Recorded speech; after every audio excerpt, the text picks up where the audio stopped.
¿Qué tal, amigos? Bienvenidos a una emisión más de Un poco de todo con Luis Anchondo y con Vicente García Campo. Y antes de nada, le doy la bienvenida a Vicente. ¿Qué tal, Vicente? Saludos hasta la provincia de Barcelona. ¿Cómo estás? Hola Luis, estamos bien. Un poco adormilado porque es sábado y es la hora de la siesta. Esta hora normalmente estoy durmiendo.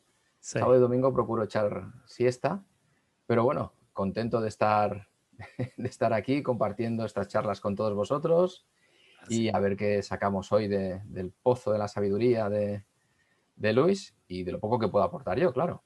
No, bueno, al revés de lo poco que pueda aportar yo y del pozo de sabiduría de Vicente. Qué modestos Y que si, somos. y si tú estás, Vicente, si tú estás adormilado, imagínate yo que son las 8 de la mañana en sábado. Oh, Y así que, pero bueno, contento de estar aquí. Ya cuando terminemos la emisión, pues yo me meteré de nuevo en la cama a, bueno, a seguir durmiendo. a mí me Eh, toca pegar los platos. Lavar los platos. Bueno, yo Después, también, sí, yo sí. también tengo que hacer eso, pero bueno, más tarde. Bueno, aquí no sé en España, Vicente, pero aquí en Estados Unidos y en México hay una celebración muy importante. Aquí en Estados Unidos mañana y en México el lunes. Bueno, como dijimos, estamos grabando en sábado, que es el Día de las Madres. No sé si ustedes lo celebran en, Sí, en, sí que lo en- celebramos, pero yo no me había acordado, no tenía ni la menor idea. Mi mujer no me ha dicho nada, mi sí. madre tampoco, así que de momento no tengo, Bueno, no he recibido bueno, reprimendas. ¿Cuándo es? ¿Hoy o bueno, mañana? fíjate, bueno, en Estados Unidos es mañana, en Estados Unidos siempre es el domingo del segundo fin de semana de mayo, si mal no me equivoco, pero en México es el 10 de mayo y yo creo que es quizás la celebración más importante del año, como que hay una veneración por las madres bastante importante en México, en parte de la cultura. No sé si pasa lo mismo en el resto de Latinoamérica, pero bueno, a lo que voy es que quiero dedicar esta emisión pues a mi mamá, porque pues ya es el Día de las Madres. Y bueno, para ella esta emisión. Y también queremos mandar algunos saludos. Coincidimos Vicente y yo en mandarle un saludo a Carlos Aguilar, que, que antes de la emisión Vicente me estaba comentando de él y le digo, no, bueno, es amigo mío, así que, bueno, un saludo a Carlos Aguilar que siempre ve todos los programas que hago y comenta, así que Carlos, un saludo y bueno, Vicente, te doy la palabra para... Pues sí, Carlos, muchas gracias por tu comentario del blog. Me ha sorprendido mucho el libro que me has recomendado acerca del silencio. Es las hermanas Makioka, creo que es, y el autor es Tanizaki. Es un autor japonés que yo lo conozco de oídas. He de reconocer que no lo he leído nunca. Yo soy muy vicioso de la literatura japonesa, pero casi siempre acabo en Mishima y Kawabata, no sé por qué motivo. Y de hecho en el comentario te he comparado un poco a este autor y su habilidad para manejar los grandes silencios que comentas tú, unos silencios que a medida que avanza la narración duran al parecer meses, con una novela de Kawabata, que es la Casa de las Bellas Durmientes, en la cual el protagonista guarda silencios muy largos mientras observa cómo duermen no sabría decirte si concubinas o amantes, bueno, sí sabría decírtelo, pero no lo quiero decir. Y es ese punto que tiene la literatura japonesa, ¿no? Que me lo has recordado tú, de silencios y sombras. Pues muchas gracias, Carlos Aguilar, por tus comentarios. La verdad es que siempre son muy acertados y de verdad que da gusto que personas como tú se acerquen hasta nuestro canal de YouTube y hasta mi blog en concreto y expresen sus opiniones. Así es. Pues muy buen amigo el Charlie, como le digo. Es un amigo de hace muchos años, lo conocí específicamente en el año 99. Y bueno, Carlos es músico, es guitarrista, es arreglista. Yo creo que es uno de los músicos más importantes de Chihuahua, México. Y pues también es un gran aficionado a la literatura y por cuestiones de trabajo ha viajado mucho a Asia, ha estado mucho en Japón. De hecho, su hijo está casado con una japonesa Ujú. y pues su nieto es japonés. Así que y tiene pues un gran interés por toda esta literatura de por aquellos rumbos, ¿no? De, Ahora me explico ese conocimiento tan profundo, ¿no? así es, pero Y bueno, bueno, ya que estamos, me gustaría también dar las gracias a otro de nuestros comentaristas, a Guayarte, Joaquín Guayarte, sí, que nos hablaba del silencio mientras escribe. Dice que mientras escribe siente el silencio, pero que mientras va escribiendo verbaliza. Y ese verbalizar suyo en la mente ya no es un silencio. Yo le diría que mientras yo escribo con pluma y mientras escribo no hay silencio. Me gusta oír el ruido de la pluma al rasgar el papel. Pero bueno, estamos de acuerdo en que el silencio verbalizado deja de ser silencio, aunque no se pronuncie. Nuestra mente sí crea un sonido interior, aunque no lo pasemos al aparato fonador y ocurra todas esas manifestaciones acústicas que llegan a nuestro oído. Y por mi parte, respecto de agradecimientos, por hoy es suficiente. La verdad es que lo mismo que le he dicho a Carlos, Joaquín, muchas gracias por escribir, por estar atento a nuestros programas. Y así bueno, es. si ayudamos a que con este programa las personas se animen pues a pensar, a filosofar un poquito y a leer algún libro, pues con eso estamos más que pagados. Muchas gracias a los dos. Claro, y bueno, también muchas gracias pues a todas las personas que nos ven, aunque no nos dejen comentarios, Ujú. y pero pues no, nos dejan ahí muchas veces el que les gusta, así que amigos, muchas gracias. Y bueno, los invitamos a que se suscriban al canal, si no lo han hecho, pues para apoyar este proyecto, que es gratuito el suscribirse. Bueno, esta es la segunda parte de, de la literatura y el silencio. Así que pues vamos a continuar con los temas que habíamos planteado en el episodio pasado. Si no han visto el episodio pasado, pues no importa porque no es como una especie de, de continuidad forzosa, ¿verdad? Es decir, que vamos a mencionar otra vez lo que ya habíamos hablado un poco y a profundizar quizás más en ello.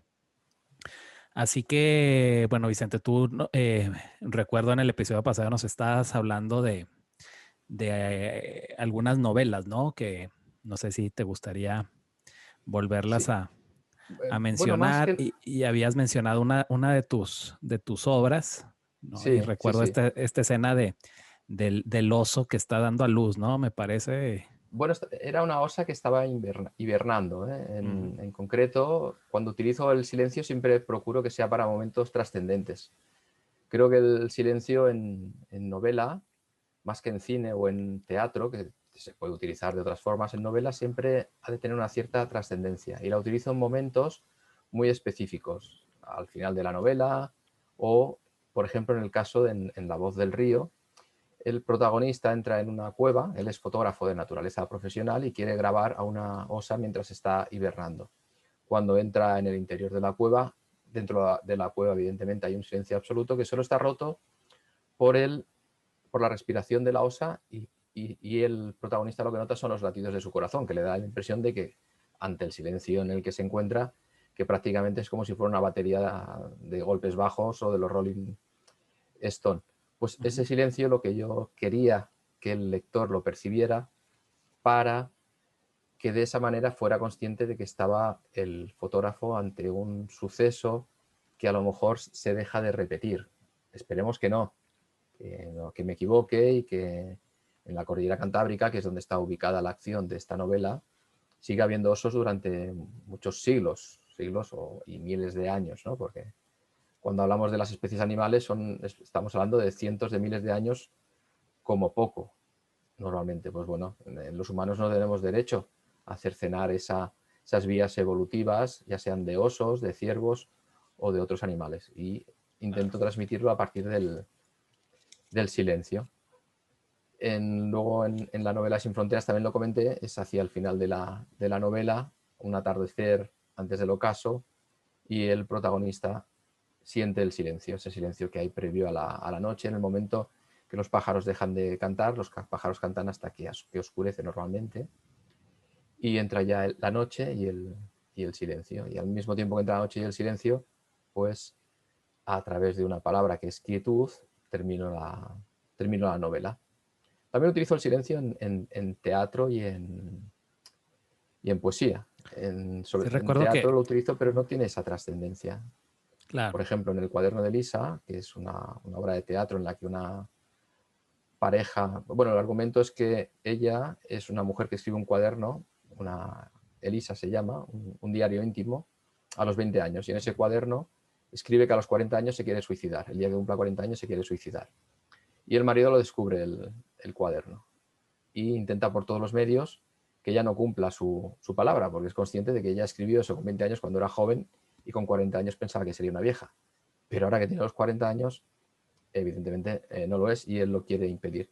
Y utilizo los silencios porque es una obra de teatro con una estructura circular.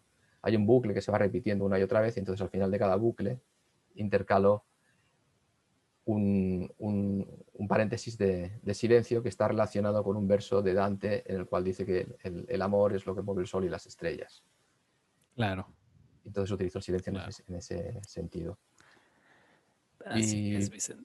y poco más en respecto de mi obra. El silencio es importante, pero yo creo que hay autores que lo manejan mucho mejor que yo, o de otra forma, o para ellos es más importante. Y me gustaría nombrar, pues eso, a Pinter, solo nombrarlos, Harold Pinter en teatro, y a García Lorca en una obra de teatro, La Casa Bernarda Alba, que me recordaste tú precisamente. Ujú. Y al final acaba con silencio, silencio, silencio, y lo impresionante de esas 3 palabras de silencio es que el silencio de cada palabra que utiliza silencio, detrás de ellas hay una historia. Entonces, la palabra silencio utilizada 3 veces son prácticamente como si hubiera necesitado para expresar lo mismo 3 obras de teatro más. Y esa es la grandeza que tienen el uso del silencio. Así es, Vicente. Em, yo recuerdo que mencionaba en el episodio pasado la importancia del silencio en la música. Es Sí, decir, que un músico sabe que el silencio pues es quizás igual de importante o más importante que el sonido, ya que gracias al silencio pues puedes matizar de alguna manera mediante el sonido o hacer estos cambios, y es importantísimo el silencio en la música, a pesar de que cuando pensamos en música pues pensamos en sonido, pero la música yo creo que es quizás 50% silencio y 50% sonido, o bueno, quizás no, pero, pero de que es, es importantísimo. Sin el silencio, pues no existiría la música, ¿no? Es decir, y yo creo que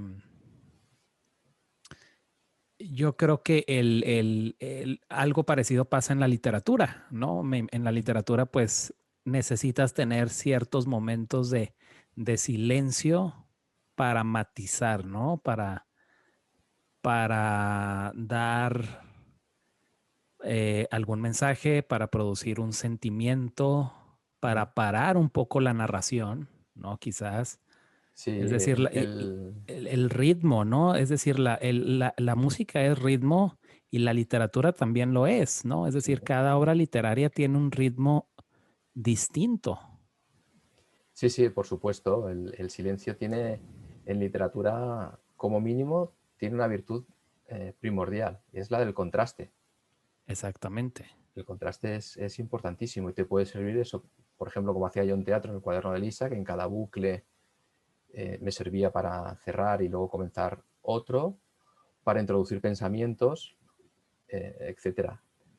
Al hilo de lo importante del silencio en la música, no me he acordado de mencionar a un tenor aragonés que me ha escrito también, y que me comentaba al hilo del programa anterior del silencio. Sí. Se llama David Assin Vergara, es un tenor aragonés de Zaragoza, y tenor o contratenor, que me perdone si vuelve a ver el programa, y me decía que para que en música, en el silencio, hay también una especie de notación específica, que los músicos cuando lo leen son capaces de entender pues, el tiempo que dura, la profundidad del silencio, etcétera. Me hizo gracia porque la verdad es que no lo sabía. Así que, pues bueno, también muchas gracias a los comentaristas músicos. La verdad es que Claro. nos sorprende este tipo de cosas y gracias porque aprendemos cosas de vosotros. Así es, Vicente. Y bueno, estaba aquí viendo mi celular porque precisamente estaba viendo comentarios pasados y también aprovecho para mandarle un saludo a alguien que va con el mote de Don Balú, que nos ve desde Bolivia. Y bueno, esto viene en relación a algo que iba a mencionar. Bueno, este amigo que nos ve me pide que hable también de literatura latinoamericana, lo cual pues no es mi fuerte, la verdad. Yo pues he leído más literatura española que latinoamericana, sin embargo pues es importantísima la literatura de América Latina, sobre todo pues bueno, no sobre todo, pero hay un periodo muy importante que es este periodo del boom. Y a lo que iba con todo eso es a Juan Rulfo. Lo considero, para mí Juan Rulfo es el mejor escritor mexicano de los últimos tiempos, sin duda alguna del siglo XX. Y yo creo que la mayoría de los escritores mexicanos coinciden con ello, incluso lo decía Carlos Fuentes. Y la literatura de Juan Rulfo pues maneja mucho esto de los silencios. No sé si tú has leído a Rulfo, Vicente. Sí, sí. Y La verdad es que hay que entrar en su literatura. Es una literatura muy especial. Yo soy más exactamente, de Carlos Fuentes, ¿eh? Bueno, que no se entere nadie. claro. Me gusta más Carlos Fuentes que Juan Rulfo. Fíjate que bueno, a mí me gusta Carlos Fuentes. Bueno, Carlos Fuentes fue todo un personaje en México, fue un diplomático, más o menos como Octavio Paz, que también, bueno, Octavio Paz, un gran escritor y sobre todo un gran poeta, ¿no? Octavio Paz. Pero la literatura de Rulfo se me hace muy interesante precisamente porque es una literatura muy silenciosa, es Sí. decir, son frases muy cortas, una literatura muy, muy conceptual.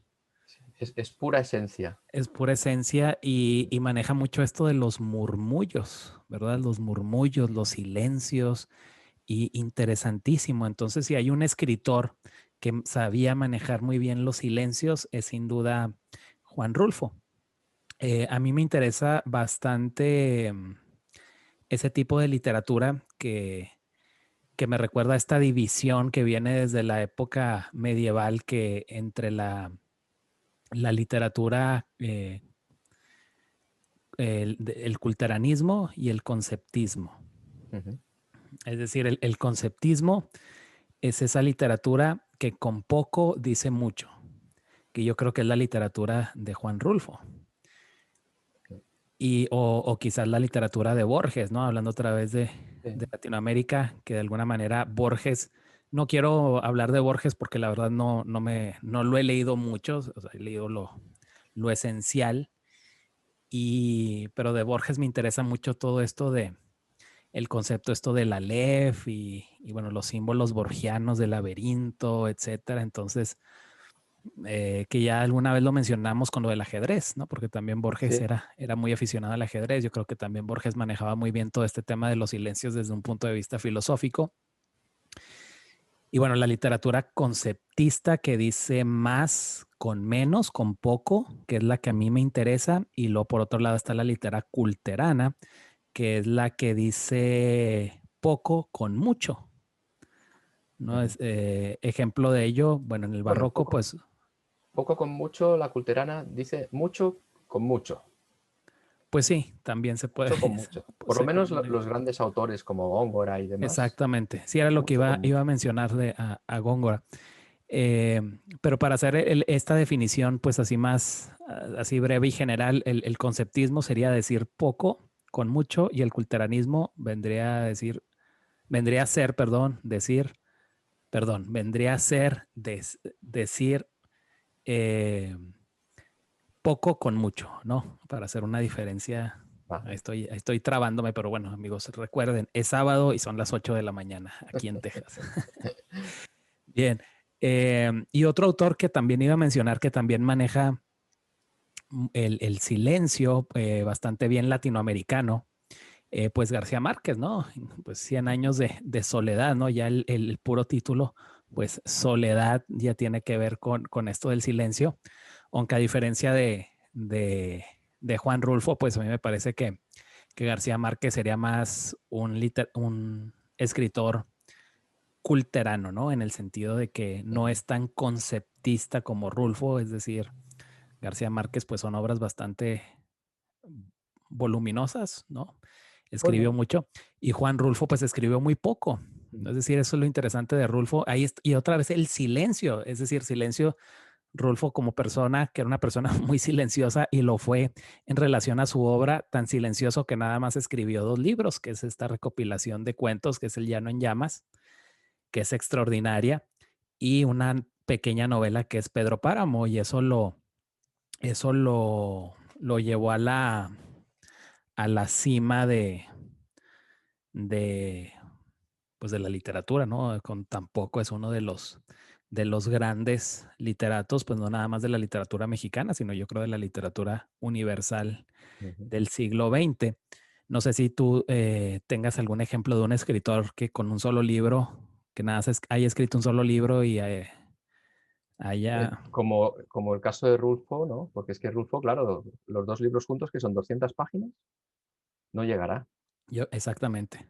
Del siglo XX, mm, hay algunos autores que con libros pequeñitos sí que han conseguido cierta notoriedad, incluso con literatura de tipo mediano. No sé, estoy pensando en una autora francesa, Françoise Sagan, con Buenas noches, tristeza, que no se puede comparar literariamente a Rulfo, pero luego sí, era un libro pequeñito de poco más de 120 o 130 páginas, pero luego siguió escribiendo. Es que, claro, el caso de Rulfo es muy curioso. Ernesto Sábato también, con su primera obra, El túnel, también despegó, pero luego siguió escribiendo. O sea, con tan poca cosa, llegar a una cima tan alta, pues no se me ocurre ningún autor. Quizás Lermontov, que escribió nada más El héroe de nuestro tiempo, Ujú. o ahora no recuerdo un autor francés, Radiguet, del demonio en el cuerpo, alguno más, pero pocos. La verdad es que con tan poquita cosa y, y un nivel de literatura tan alto, algunos aciertos juveniles, sobre todo autores franceses, y en ámbito hispanoamericano yo creo que Rulfo. En ámbito hispanoamericano, por el motivo que sea, yo creo que fruto del barroquismo español, que pasó de la península al resto de América, siempre se ha tendido más hacia una literatura de muy alta calidad. La Sí, literatura latinoamericana yo creo que en muchos momentos superó sobre todo en el siglo XX, al nivel de la literatura de aquí de sí, España, pero con correcto. un cierto barroquismo. Y Lezama Lima, por ejemplo. claro, bueno, bueno, Sor Juana Inés de la Cruz, ¿no? Bueno, sí, ya tirando para atrás, ¿no? Sí, sí, Claro, también. Que en que España la bueno, al menos yo ya tenía 20 años cuando la conocí. La primera vez que la leí digo, pero ¿y esta mujer? Madre de Dios, tie- qué buena es. Y no la exactamente. conocía. Que bueno, mucho es imitar a Góngora Bueno, desde pues no copiar, ¿no? ¿Verdad? no, no, Pero sí de alguna manera imitar el estilo y es una literatura excelente la de Sor Juana Inés de la es Cruz. un nivel muy alto. Un nivel muy alto. Y tienes razón con eso, Vicente, de que la literatura latinoamericana ha tendido más al barroquismo Mm. que al conceptismo. Eh, y sí, totalmente de acuerdo. Es decir, hay autores que son complejos, ¿no? Pero pues ahí reside La realidad la hispanoamericana también es muy compleja, el paisaje claro. mismo. El paisaje en Empezando España por, claro. es muy sencillito, no muy austero. Bueno, hay montañas y Bueno, tal, pero hay empezando por la zonas. literatura de los cronistas de Indias, ¿no? Es Bueno, decir, sí, que, claro, sí. Tenías que ver que se, como se encuentran con un mundo totalmente nuevo. totalmente Nuevo, nuevo. más grande, yo qué sé, el Claro. Cañón del Colorado. Aquí también había barrancos, pero no como aquellos. La fauna, la flora, todo esto que era La fauna nuevo es todo. Que todo, todo, sí, sí. como decía García Márquez, que de alguna manera eso tiene influencia en lo que fue luego el realismo mágico, ¿no? Del boom Mm, latinoamericano, que cuando le dan el Nobel dice, bueno, yo no he inventado nada, esto ya está ya en la está. literatura de los cronistas, ¿no? Sí. Que bueno, Hay amigos, los invitamos a leer la literatura de los cronistas, es importantísima, ¿no? Y es una literatura, pues a mí me gusta mucho, ¿no? Empezando porque no fue escrita por literatos como tales, bueno, muchas veces fue mm, escrita por los frailes, fue escrita por los por soldados, ¿no? Que los acompañaban soldados, las sí. expediciones. Ujú. Y además, cuando lo escribían los soldados, lo llamativo es que cuando alguien escribe este tipo de cosas, normalmente tiende a exaltar lo propio. Pero en el caso de estos soldados, hablaban muy bien de las tropas contra las que combatían, tropas o tribus o contra las civilizaciones contra las que peleaban. Es el caso de Alonso de Ercilla, ¿no? Que a los araucanos y demás los Claro. pone por las nubes. Bueno, o Hay- el mismo Hernán Cortés, ¿no? Que mm, en los diarios la descripción de Tenochtitlán, pues es impresionante, que dice, bueno, esta es una ciudad muy bien trazada y te da esta descripción de lo que, de lo que encontró, ¿no? Lo que ahora es Ciudad de México. Bueno, es que cuando entró Hernán Cortés a ver si digo bien la palabra, en Tenochtitlán, Tenochtitlán. Tenochtitlan, bueno, Tenochtitlán. no lo pienso repetir. En lo que era España en aquella época, yo creo que la ciudad más grande era la cuarta parte que lo que era México en aquel momento. Ah, Ujú. y la cuarta parte con suerte, o sea, era muchísimo más grande en extensión y en población. En población seguro, en extensión no sabría decirlo, pero en población, desde luego, no había ninguna ciudad en la España de aquella época que se asemejara ni de lejos a Tenos. Tenos. Sí. Tenochtitlán. Muy bien. Tenochtitlan. Em, pues sí, muy interesante toda esta literatura de los cronistas.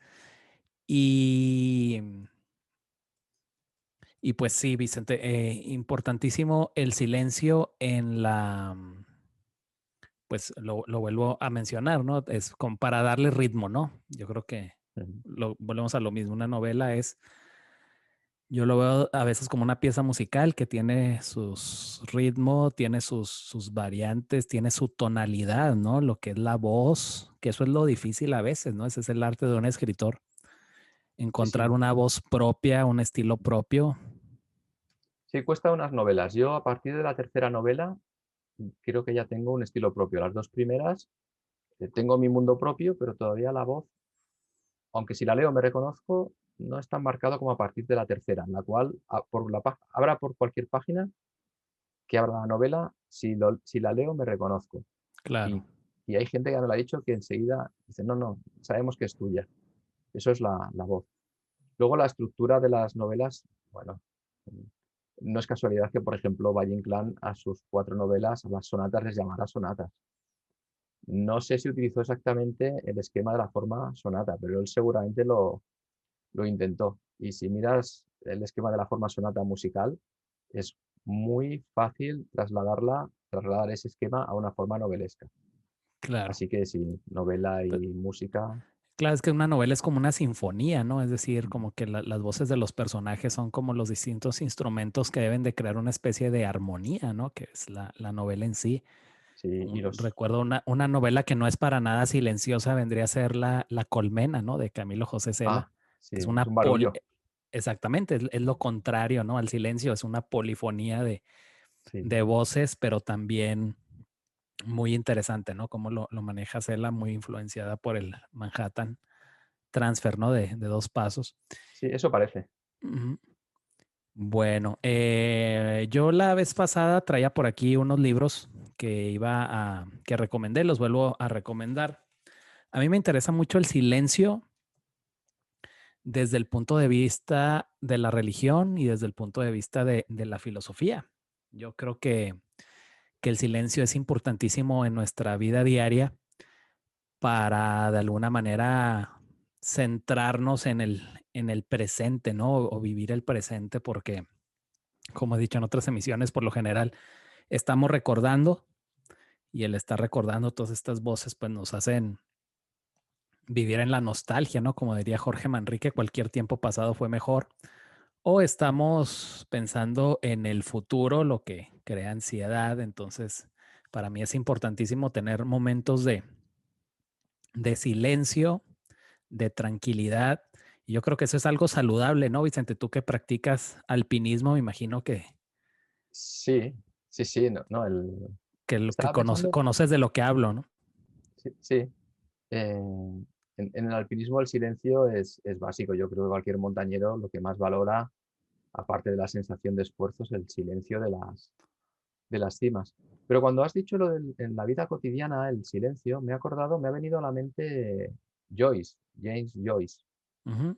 Joyce había estudiado en los jesuitas y la costumbre de los colegios jesuitas es que al final del día hay que guardar un tiempo de silencio y de meditación acerca de lo que se ha hecho en el día. Y algunos críticos han comparado el Ulises como una gran meditación fruto de su formación jesuítica, ¿no?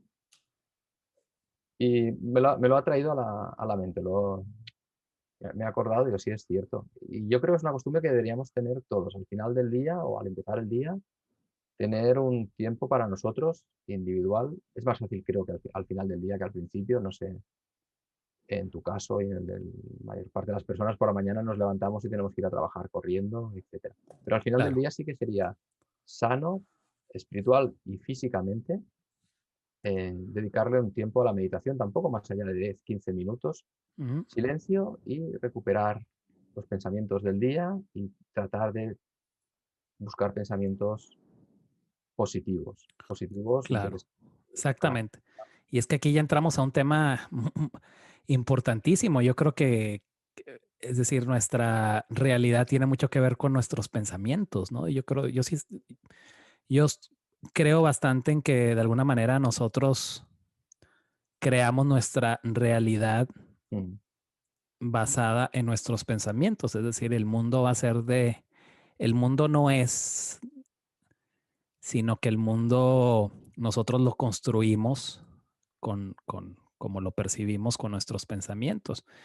Y esto me recuerda a otro autor que también con un solo libro, pues se convirtió en uno de los principales no escritores de literatura, pero sí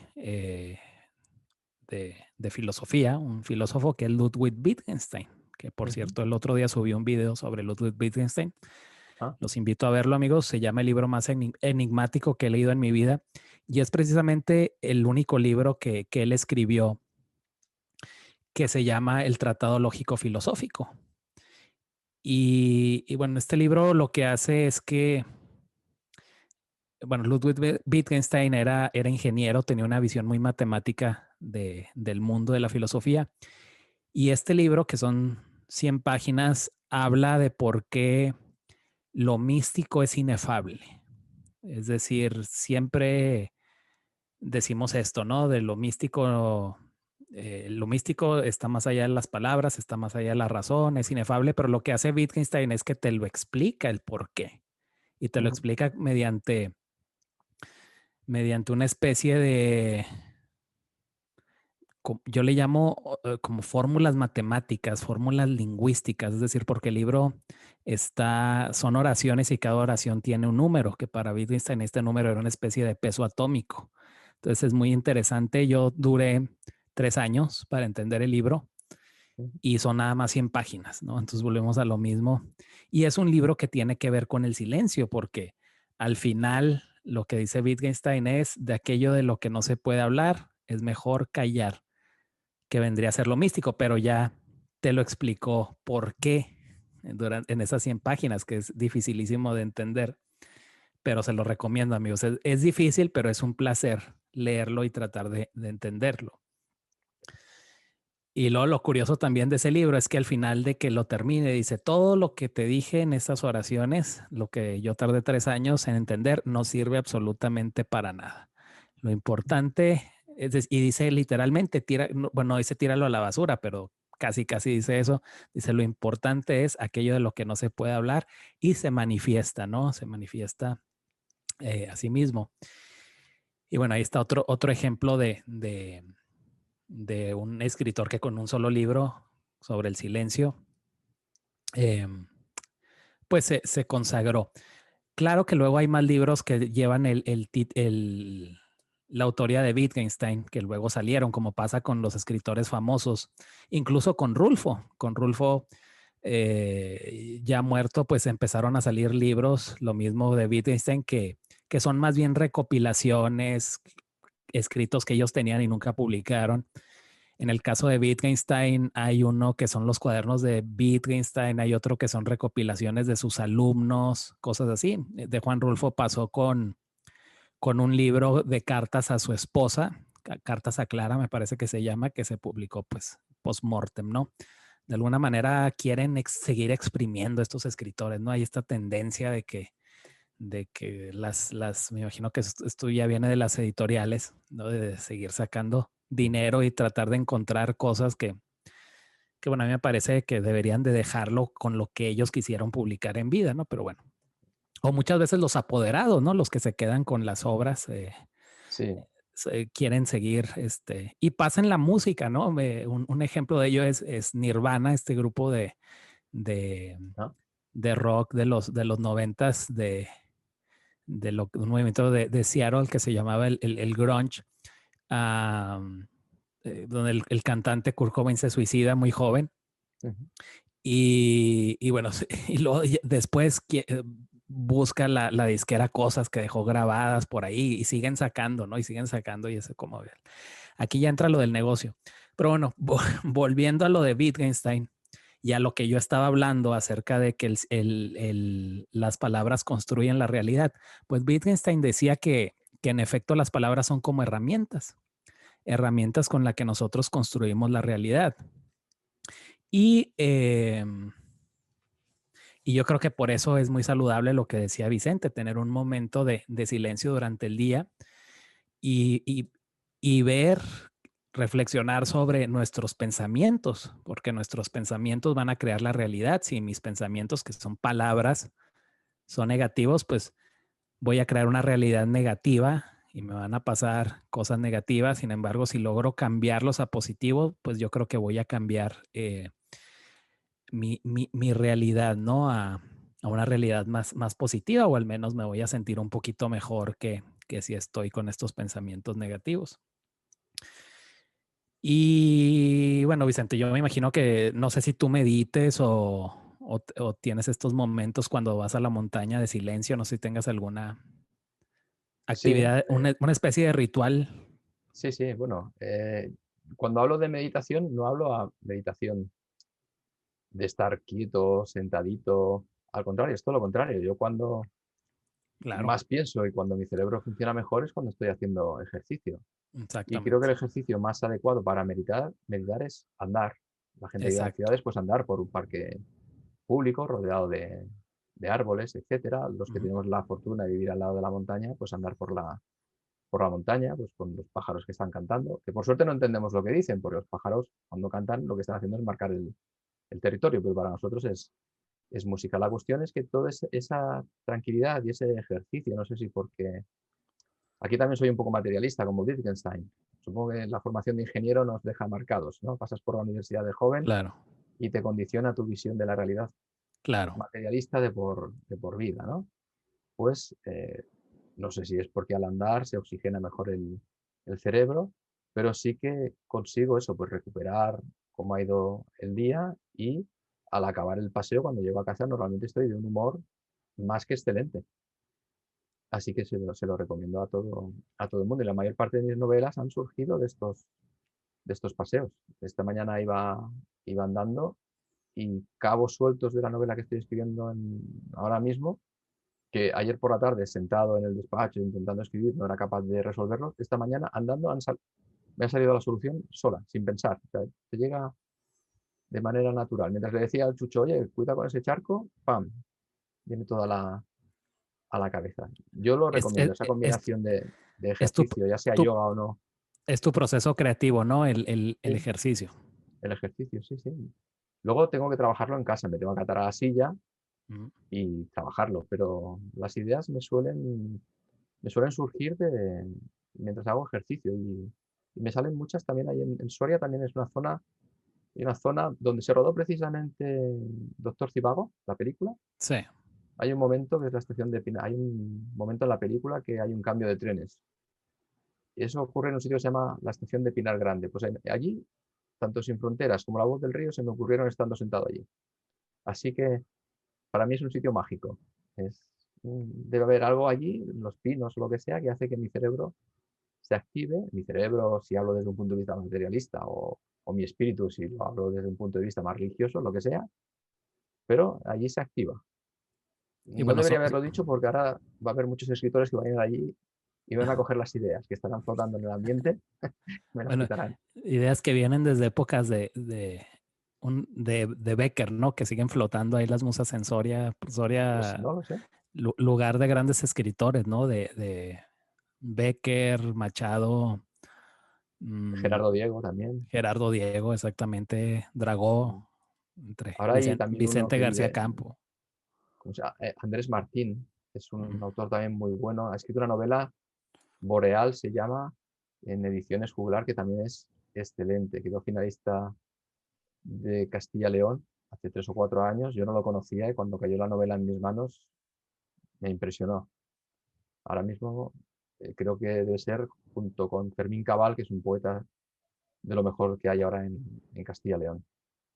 Bueno, ahí Pero no está trascienden. Lo malo es eso, que ahora las líneas editoriales buscan autores eh, que peguen, buscan todo las editoriales buscan ahora todo lo contrario de un Juan Rulfo, de silencio. Por ejemplo, Boreal, de Andrés Martín, es una novela de silencios también, de frío, de claro. silencio, pero yo creo que la literatura está cambiando. No sé si por influencia también de estas series de las plataformas digitales que no paran de suceder cosas y Claro, el lector está buscando un tipo de literatura fácil. fácil y que sucedan muchas cosas, literatura de Y, consumo, claro, de consumo, que divierta y ya no que tiene... ya no de pensar, no, ya no de atar cabos, ya no este tipo de literatura, volviendo al boom, ¿no? Que hacía mucho eso, donde el lector se volvía un personaje más, ¿no? Por ejemplo, lo que hacía sí, Julio Cortázar, lo que hace en Rayuela, por ejemplo, y el lector pues era una especie era el que armaba el rompecabezas, incluso las novelas tenían distintas interpretaciones dependiendo sí. del, de la interpretación de cada lector, ¿verdad? Pero sí, yo creo que ese tipo de lectores ya está desapareciendo. Y no nada Sí. más ese tipo de lectores, yo creo que los lectores en general son cada vez menos y ya los pocos que quedan, bueno, estoy generalizando, ¿verdad? Obviamente sigue habiendo muchísimos lectores inteligentes, sobre todo todos los que ven nuestro podcast, ¿verdad? Pero hablando en términos generales, sí, ya las personas, en primera se lee mucho menos y ya las personas en general que leen, pues buscan un tipo de literatura divertida, ¿no? Que pasen, como dices tú, que pase todo rápido, porque así son así son las redes sociales, ¿verdad? Las redes sociales, todo es el famoso, lo que le Sí. llaman, que es el zapping, ¿no? El estar, incluso ya no se leen los periódicos, ¿no? Como antes, sino que ahora es toda la información rápida y lo que viene y lo que viene y lo que viene. Entonces ya cada vez la concentración o los niveles de concentración es mucho menor. Hay mucho ruido, Exactamente, todo lo contrario de silencio, hay mucho ruido, nos rodea el ruido, ya sea ruido mediático, exactamente. en las películas que vemos, estamos siempre acelerados, por eso es importante el Claro. silencio al final o al principio del día para todos. Bueno, me gustaría que hablaras, la semana pasada, al final del programa, presentasteis unos libros y me Sí. gustaría que hablaras sobre ellos porque yo tengo muchísima curiosidad. Bueno, había recomendado, bueno, como dije anteriormente, a mí me interesa mucho el silencio en relación a la filosofía y a la religión. Me interesa mucho el estudio de las religiones y bueno, ya había recomendado estos libros, los vuelvo a recomendar. Uno es este, que es Guía para entender el Nuevo Testamento de Antonio Piñero. Y este libro no tiene nada que ver con dogmas Si ustedes, queridos espectadores, no son católicos o no son cristianos, si son ateos o lo que sea, o si lo son, pues este libro es para todos, porque este es un libro académico donde habla de lo que es de los evangelios, de cuándo se escribieron, las teorías, de la diferencia entre los evangelios, la importancia de los evangelios, pero no desde un punto de vista religioso. Este es un libro científico, es un libro académico y recomiendo bastante a Antonio Piñero, que aparte de Antonio Piñero tiene muchas conferencias que están colgadas en YouTube. Así que si les interesa, pues ahí se los dejo como una recomendación. Y bueno, este libro es excelente para estudiar la Biblia, que a mí me interesa mucho la Biblia. No soy, bueno, pues soy católico de familia, pero no soy un católico así de fundamentalista, ni mucho menos. Me interesa bastante la Biblia desde un punto de vista histórico, filosófico, así que ese es un muy buen libro. Bueno, otro libro que también había yo recomendado es este que es Las religiones del mundo. Un muy, muy buen libro de Huston Smith. Y aquí hay una comparación pues de las principales religiones y muy fácil de entender, muy bien explicado. Se habla por ahí de estas corrientes místicas, por ejemplo, del sufismo, que tiene que ver, que es la corriente mística del Islam y bueno, del judaísmo, etcétera, etcétera. Así que esto es muy buen libro. Bueno, como subtítulo tiene hinduismo, budismo, taoísmo, confucianismo, judaísmo, cristianismo, islamismo y religiones tribales. Bueno, ahí está este libro. Y Vicente, otro libro yo creo que tiene que ver mucho que ver con el silencio, que justo esta mañana lo recordé y lo saqué de mi librero, es el Tao Te Ching. El Tao Te Ching escrito supuestamente por Lao Tse, aunque quién sabe si es un personaje mítico, no se sabe realmente si existió o no. Y son como pequeños poemas, pero, pero poemas filosóficos, ¿no? El famoso El Tao. Y este es un libro que nos ayuda bastante para el día a día. Vuelvo a lo mismo, la importancia del silencio en la vida diaria. Y algo que plantea el Tao Te Ching es esto de dejar que las cosas fluyan. Y yo creo que esto tiene que ver con el silencio, ¿no? Es decir, y bueno, tú lo ves en tu proceso creativo, ¿no, Vicente? Es decir, gracias a los silencios Sí, te bueno, fluyen las ideas. ahora que has sacado el Tao Te Ching, yo he de reconocer que no lo he leído, pero es curioso porque El Mundo, que es un periódico de aquí importante, de aquí de España, Sí. sacó una serie de libros, un artículo en el que hablaba de 10 libros Zen. Uno de los libros Zen, para practicar filosofía Zen, de los que hablaba era el Tao Te Ching Mm. y otro de los que hablaba era el mío. Con lo cual yo sin querer debe ser que de alguna manera he asumido pues este tipo de conocimientos orientales, del silencio y demás, pero ha sido sin querer, lo prometo. Y bueno, pues eso, ¿no? Que me parece curioso que sin haber tenido relación con esos libros, de una manera u otra, a partir de diferentes lecturas o simplemente la manera de ver la vida, hayamos llegado a que mis libros aparezcan junto a libros como el Tao Te Ching, que yo solo lo conozco de oídas. Que siempre es de esos libros que tienes pendientes de leer, ¿eh? Porque es un clásico, es muy importante. Hay algunas personas que su vida se rige un poco por el Tao Te Ching, o Ching, como se diga. Claro. Pero Yo yo creo que no lo he leído, ¿eh? Y bueno, pues mis libros, un libro aparece en la misma lista de recomendaciones del lado C o algo así, no recuerdo exactamente el título del artículo que este. Así que algo, supongo que por el tema del silencio, la manera de encarar la vida en las montañas y con la meditación, pues está relacionado con ello. claro. Sí, y yo creo que la idea principal del Tao Te Ching es dejar que las cosas fluyan. y dejar que las cosas fluyan, pues esto se logra nada más mediante el silencio, ¿no? Porque ya una vez que entran los pensamientos, ya no estás dejando que fluyan, porque ya los pensamientos como que están modificando lo que está pasando en tu vida, ¿no? Entonces yo creo que eso es importantísimo, el dejar que fluya. Y eso se oye muy fácil, pero realmente es algo complicado. Muchas veces queremos que las cosas pasen como nosotros lo deseamos, ¿no? Como nosotros queremos. Y no, el mundo es como un río que tiene que fluir y bueno, el Tao es eso, que fluya, tienes un problema y bueno, yo creo que lo mejor, lo que te diría el Tao es déjalo ser, ¿no? El famoso Let It Be de los Beatles, ¿no? Ujú.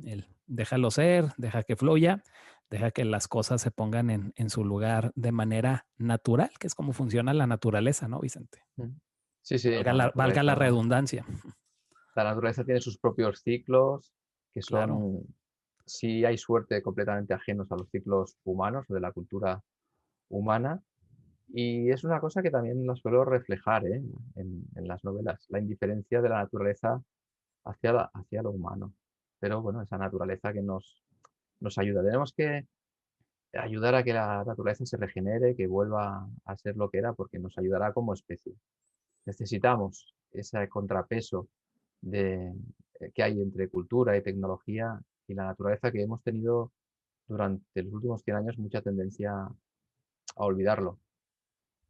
Y dentro de esa naturaleza estará siempre el silencio, que es lo que, bueno, nos ayuda. El oírnos a nosotros mismos es básico. claro. Si Sí, no conseguimos oírnos a nosotros mismos, no sabemos quiénes somos. Y si no sabemos quiénes somos, iremos por la vida dando palos de ciego, intentando una cosa u otra. Ya no hablo nada más, no hablo solo a nivel personal, sino incluso a nivel profesional. Necesitamos el silencio para conocernos a nosotros y saber que el camino que hemos tomado es el que nosotros hemos decidido tomar y que es el nuestro. Y bueno, yo cuando tengo que darle las clases a los chavales, intento, ahora me voy por otro lado, ¿no? Que no es no es solamente el silencio, que aprendan a discernir de su camino, probando muchas cosas, equivocándose, pensando, repensando, y a partir de ahí verán que en la vida ya no hay muros cuando tú vas por tu propio camino, sino que solo hay vallas, y las vallas sabemos saltarlas. Pero eso necesitamos, aparte de la formación técnica y cultural, una formación humanística y naturalista en el sentido de mirar hacia la naturaleza, que nos dará, la propia naturaleza nos dará el silencio. Y el silencio genera el pensamiento, es el mayor generador de pensamiento. bueno, eso me recuerda un poquito a la filosofía del krausismo, ¿no? Pues no lo sé, la verdad es que es posible que sí, la verdad es que hubo una época de mi vida que sí que tiraba mucho de krausismo. Bueno, a mí me hizo mucha gracia, ¿no? Una vez que estuve en Arévalo de la Sierra, en la provincia de Soria, que de Arévalo de la Sierra al río Duero, cuando pasa por Soria, hay 40 kilómetros. Pero la manera de ver el paisaje entre el primer Julián Sanz del Río, creo que fue, Ujú. era Sanz del Río, Sí, o Ignacio Sanz de los Ríos, no lo sé. Bueno, pero Julián, había solamente 40 kilómetros, pero había 50 o 60 años de distancia. Y eso esa paradoja me llamó muchísimo la atención, ¿no? Que es, bueno, pues que las salidas que hacían a Navacerrada y estas cosas, los krausistas y la institución de libre enseñanza, claro, pues sí, la verdad es que aquí en España es un aspecto de la cultura que se ha quedado un poco olvidada, bueno, se ha claro. quedado atrás. No es que se haya quedado atrás, sino que, bueno, pues se ha seguido por otros caminos, pero sí que se debería recuperar. Muchas gracias por recordármelo. No, y yo digo, me acordé del krausismo con eso que dices de alguna manera relacionar la educación con la naturaleza, ¿no? Es decir, Sí, porque si algo tenía el krausismo era precisamente eso, ¿no? La observación empírica de la naturaleza, es decir, el aprender de la naturaleza, el estudiarla, pero siempre el misterio se quedaba detrás, ¿no? Es decir, ujú, claro, se estudiaba desde un punto de vista científico, pero siempre era esto de, pero hay un límite, ¿no? Hay un misterio, hay algo que es para mí es algo de lo más importante de este movimiento del krausismo, aparte de esto desde un punto de vista filosófico, pero también el krausismo pues fue muy importante desde un punto de vista práctico que llevó la educación a partes de España que donde no había llegado, ¿no? Pueblos remotos, pueblos Bueno, llevó la educación a lugares a los que no había llegado nunca y también consiguió pues, unas cimas culturales en la España anterior a la guerra civil sí, que no se han vuelto a repetir, porque figuras como Machado, claro. García Ujú. Lorca, Dalí hasta cierto punto, o sea, hubo Buñuel, varios escritores, científicos pasaron por allí y con unos niveles de excelencia para los medios que tenían, vamos, alucinantes. Yo no creo que haya en Alemania, por ejemplo, no creo que haya habido ningún instituto que haya durado tan poco tiempo con la institución de libre enseñanza y que haya logrado semejante calidad y cantidad de alumnos del máximo nivel. Es que casi parece magia. Claro, No, no es que destacaran en ámbito español, es que destacaban en el ámbito europeo y poetas o pintores a nivel mundial. Fue una especie de milagro, la verdad. así es. Y detrás estaba el silencio. Y detrás está el silencio, así es. Sí, se me hace muy interesante esto del krausismo que llevaban la cultura a estas zonas rurales y muchas veces llevaban reproducciones o copias, por ejemplo, de las meninas, ¿no? Y hacían Sí. esta especie de exhibiciones artísticas, exposiciones, perdón, exposiciones artísticas en los pueblos, en las plazas, para que la gente pues viera estas grandes obras, ¿no? Gente que no tenía los medios de ir a las grandes ciudades o ir a los museos. Pero bueno, Vicente, y otro, volviendo a esto de que a mí me interesa mucho el silencio y la religión, también muy recomendable este libro que es Biografía del Silencio de Pablo de Ors. Y es un librito bastante pequeño, como podrán observarlo, es decir, son aproximadamente 100 páginas y las páginas son pequeñas en sí, es decir, es un libro que se lee bastante rápido, pero es un libro lleno de filosofía, sobre todo de la importancia de la meditación y cómo la meditación pues es algo bastante saludable para nuestro día a día. Y lo que se me hace interesante de Pablo de Ors, que bueno, Pablo de Ors es nieto, ¿no? De Eugenio de Eugenio Ors. Dors. Ujú. Sí. Que Eugenio de Ors fue un gran historiador, ¿no? Un filósofo ensayista Filósofo, de ensayista, la época de Ortega. antropólogo también, o me equivoco. Yo creo antropólogo, no, que yo sepa, no. Ok. Era Eh, filósofo, yo creo que era básicamente filósofo ujú, y sobre todo de la época de Ortega. Un claro. escritor muy fino, muy estilista, un buen estilista. Bueno, yo Eugenio de Ors, confieso que no, nunca lo he leído, pero tengo cierto conocimiento de él. Pero no, y lo interesante de Pablo de Ors es que Pablo de Ors es sacerdote católico y de alguna manera logra conciliar algo que a mí en lo personal me parece difícil, que es el silencio en la religión cristiana, como ya había hablado en la emisión pasada, en el sentido de que el cristianismo se basa en la fe, el núcleo del cristianismo es la fe y la fe pues son pensamientos, son palabras, son creencias y que son las creencias pues palabras, es lenguaje, ¿no? Yo creo que la fe en Dios o la fe en la vida eterna. Sin embargo, yo creo que Pablo de Ors logra conciliar muy bien esto del silencio con la religión cristiana. Y también, bueno, Pablo de Ors tiene varias pláticas, varias charlas también colgadas en YouTube, así que se las recomiendo bastante donde habla de la importancia de la meditación. Y también lo que me interesa de Pablo de Ors es que es muy crítico con la religión cristiana, siendo él sacerdote dice que la religión cristiana se ha vuelto, o que el rito de la liturgia o la misa se ha vuelto una verborrea, ¿no? Es decir, que ya no hay mucho lugar para la meditación, es decir, que de alguna manera ya la liturgia moderna, pues son más que nada palabras, palabras y palabras. Entonces, bastante, bastante crítico con todo ello. Así que un libro, pues sumamente recomendable. Esta biografía del silencio, publicado por Ciruela. Y bueno, Vicente, ya para terminar, me gustaría hablar del silencio en el Don Quijote de la Mancha. Ah, ay, pues mira, me vas a sorprender, ¿eh? Es que se me hace bastante interesante. Y bueno, también, amigos, subí un video por ahí sobre el Don Quijote. El video se titula a la conclusión a la que llegué después de 14 años de estudiar el Don Quijote. Y básicamente esta conclusión, bueno, a grandes rasgos es de que es una novela que va de, de vivir en la palabra, que son los libros de caballería, ¿no? En las que vive el personaje, al silencio. Es decir, va de punto A a punto B, de la palabra al silencio, ¿no? Y el silencio, al menos en Don Quijote, para mí representa lo que es la pérdida de la fe. Porque, Mm, bueno, como tú sabes, el personaje muere mm, cuerdo, muere de alguna manera sin voluntad, pierde la fe. Yo llegué a la conclusión de que esto es una alegoría de la fe cristiana, que Cervantes estaba eh, de alguna manera hablándonos de lo que es perder la fe dentro del cristianismo. También hay que recordar que el Don Quijote se escribe en una época sumamente cristiana, que es el barroco español.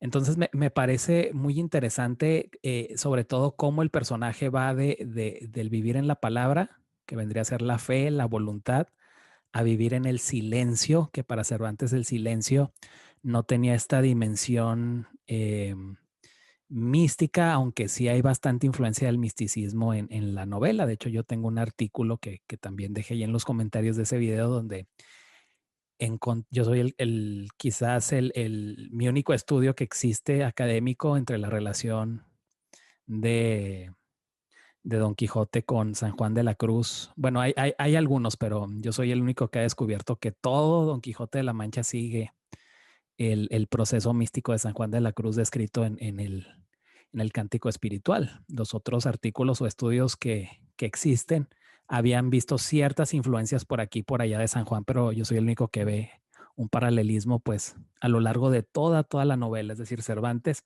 se basa en San Juan para, para darle la columna, para crear la columna vertebral de Don Quijote en esto del viaje místico de San Juan, pero bueno, eso ya es otra historia. Y yo creo que el personaje, Don Quijote, llega al silencio, que vendría a ser perder la fe, precisamente cuando se da cuenta de que Dulcinea del Toboso no existe.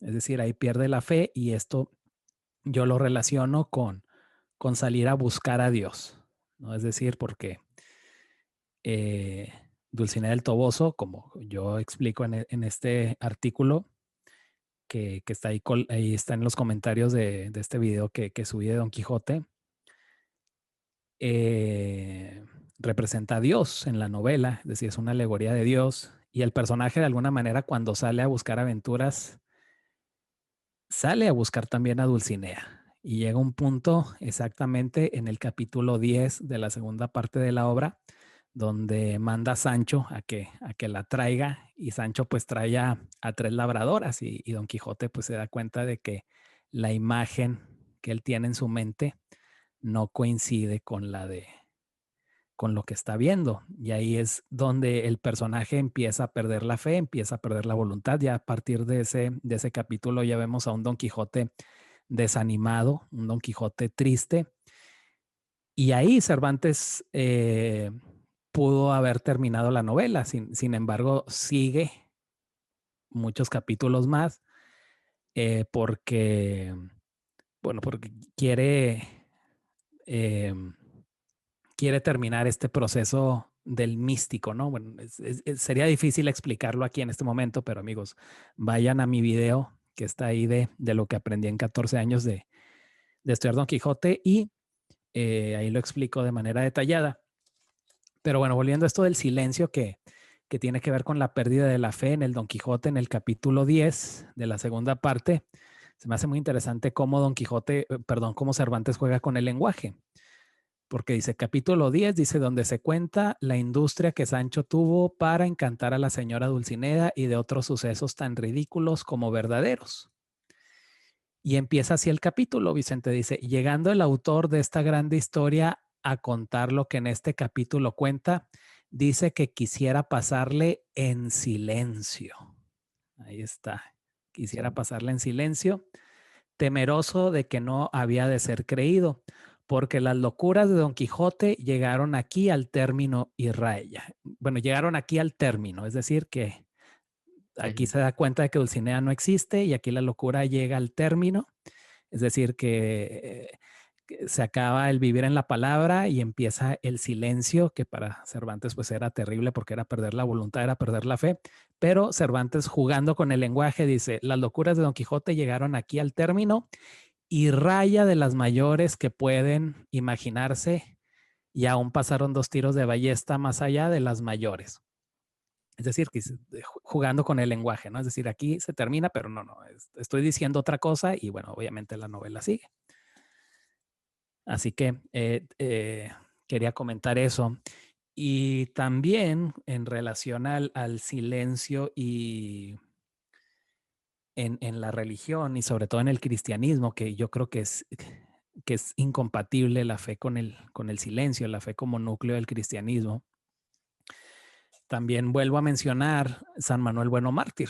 Yo creo que siempre lo menciono en este podcast. A mí San Manuel Bueno Mártir me parece, desde mi punto de vista, eh, quizás la novela más importante del siglo XX, de español, muy, muy desde mi punto de vista. Yo sé que esto es algo muy subjetivo lo que estoy diciendo, pero a mí me parece una obra genial y, y también Unamuno pone mucho énfasis en que el cristianismo son palabras. Es decir, el personaje principal, que es un sacerdote, San Manuel Bueno Mártir, Unamuno enfatiza que lo más importante de San Manuel era la palabra, era su palabra. Y cuando está él en silencio, que está en el lago, ¿no? Estas imágenes del lago y la montaña, pues ahí es donde le entran las ganas de suicidarse, ¿no? Entonces, pues era lo que quería comentar de estas obras. No sé qué opines tú, Vicente. No sé si yo ya estoy divagando demasiado. No, no, la verdad es que es un punto de vista muy, muy original. Nunca me hubiera planteado que la salida de Don Quijote tuviera relación con la obra de San Juan de la Cruz. Ujú. Y luego muy astuto, ¿no? En el momento de darte cuenta de dónde termina la locura de Don Quijote. A mí, sinceramente, se me había pasado por alto. Eh, por ejemplo, yo el Quijote no suelo verlo como una novela silenciosa, sino al contrario. Hay, Claro, hay jaleo, hay follón. Y luego, totalmente. mientras ibas explicando el final de Don Quijote, me ha venido a la mente también que una cosa que echo de menos, y no he sido el único, ¿eh?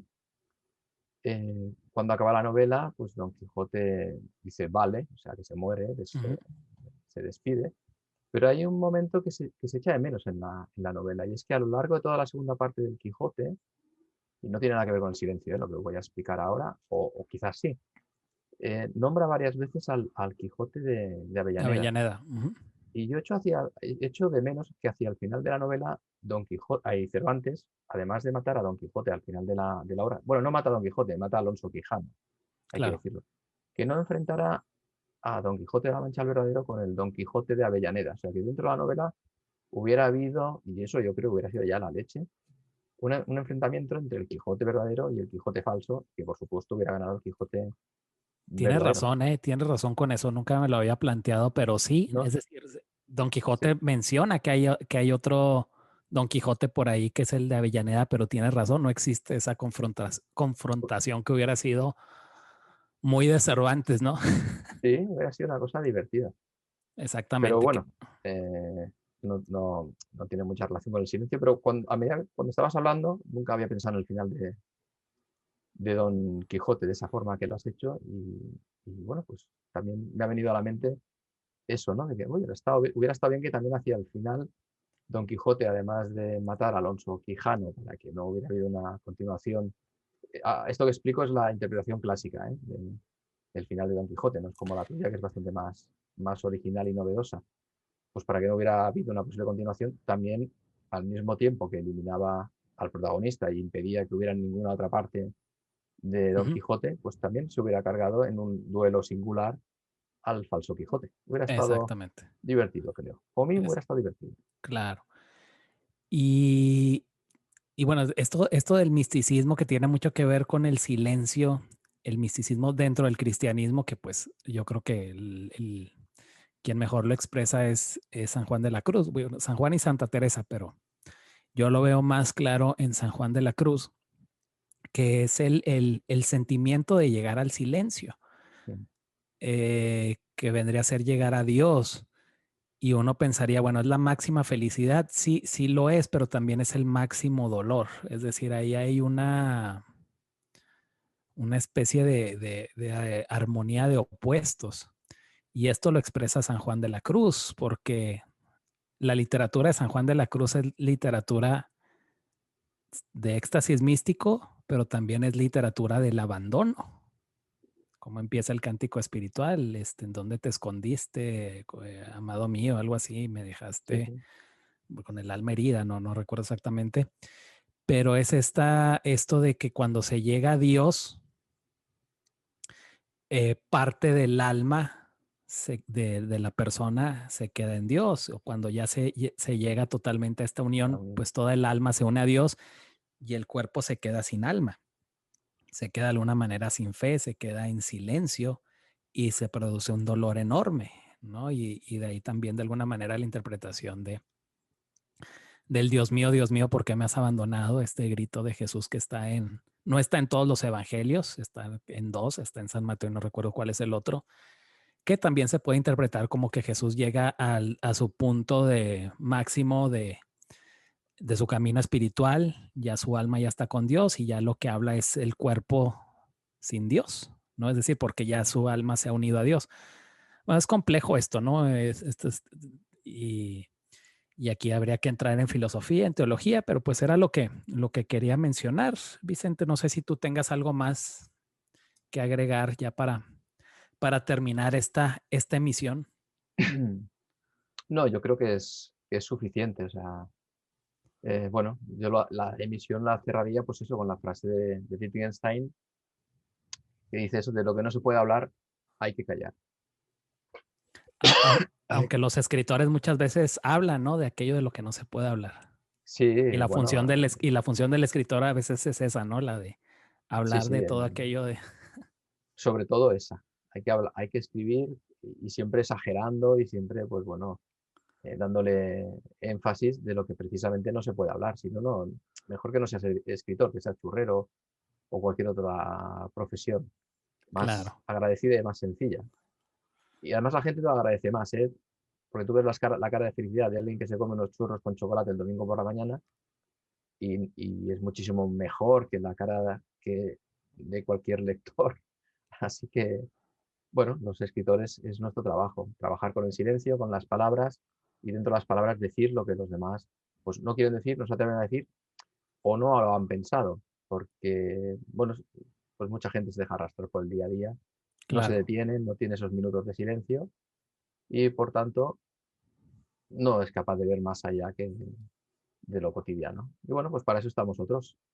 Algunos lo consiguen, otros lo intentamos, pero bueno, lo importante es sobre todo probarlo, estar Así ahí. es. Bueno, pues Vicente se despide con esta frase de Wittgenstein, ¿verdad? Que es de aquello de lo que no se puede hablar es mejor callar. Y yo me Sí, despido con la frase de Lorca de la Casa Bernarda Alba, que es silencio, silencio, silencio. Pero bueno, Vicente, muchísimas gracias. bueno, pues nada, ha ido bien. ¿Estás grabando todavía? Sí, sí, sí, todavía estamos grabando. Pues muchas gracias, Vicente. Gracias a todos nuestros espectadores. Y nos vemos en una emisión más la semana que viene. Ya por ahí escogeremos algún tema, ¿no, Vicente? Sí, por supuesto, temas hay infinitos, por suerte. Así algún es. tema literario, ¿no? Podemos dedicarle algún día a la literatura latinoamericana, Claro, incluso así por es. países, porque, bueno, yo, por ejemplo, la persona esta que te comentaba lo de la literatura latinoamericana es de Bolivia. Mm, La verdad es que no conozco prácticamente literatura boliviana, Yo tampoco.